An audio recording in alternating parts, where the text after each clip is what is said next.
All right, it's the first nice day that I've been home.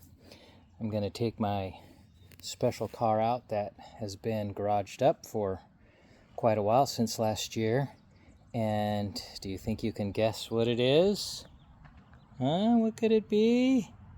It's not a Camaro. Ha! Lotus. And we are going to take it for a spin, but it's not that simple.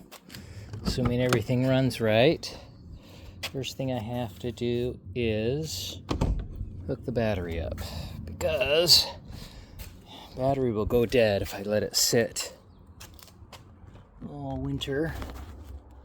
So let's go ahead and solve the battery problem right now. All we have to do is put that on. I keep the wrench in here because I take this on and off all the time. Tighten it up.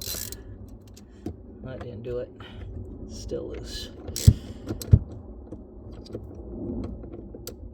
Okay. Tight. All right. Then you got it to close it. It's got these hydraulics, but you got to lift it up, and then lift it up, and then it'll close. The engine's behind it anyway. By the way, it's right in there. Rear engine. So that means the engine sits in front of the back tire, so it's a mid-engine car as opposed to being in the back. Now, a couple interesting things here. This was a new design on this particular car with slightly larger aerodynamic wing on the back, with the goal being that it would actually do something. It also has the air inlets here that allows the air come through. They're directed back in to cool the brakes. And then in the front, the standard Esprit would have lights down here, but on this, lights have been removed, and they have twin oil coolers on each side, and the air could go in and do the cooling. And then it is an air-cooled engine, so it has air intake through here to get back into the engine, and it also has an air inlet on this side back into the engine. And if you noticed, this is the gas filler on this side, and if you were paying attention, you would have seen there's one on this side. So it has two tanks, then a pipe connecting the two, partly because it makes it more convenient when you pull into the service station, and then technically I think for balance too, the way they've designed it, it helps balance things out.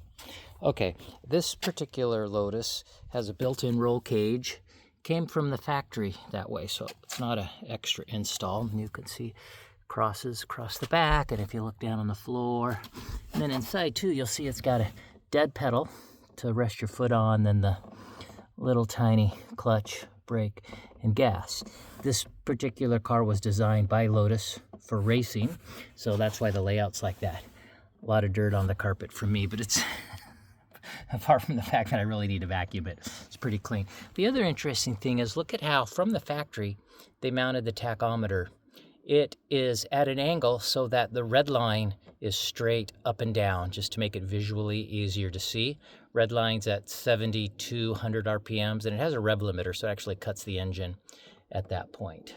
All right, that's it.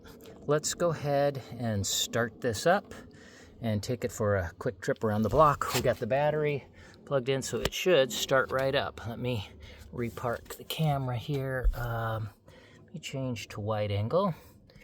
Make it a little easier to, oopsie. All right, I gotta flick this all around. It's gonna be confusing.